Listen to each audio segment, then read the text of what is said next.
Ahojte, volám sa Táňa, som majiteľkou ateliéru Tanička a dnes sme si v KFC Vlna vytvorili takýto venček s babami.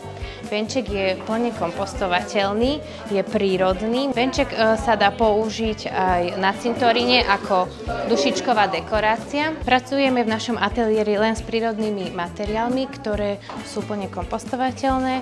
Umelé dekorácie sa snažíme už vôbec nepoužívať, nakoľko by sme veľmi radi chceli podporiť, aby ľudia viac pracovali s prírodnými materiálmi a tie umelé sa úplne vylúčili.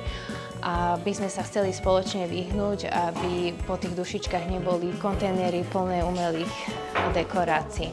Tento venček si môžu kľudne ľudia z hrobu odniesť priamo do kompostu.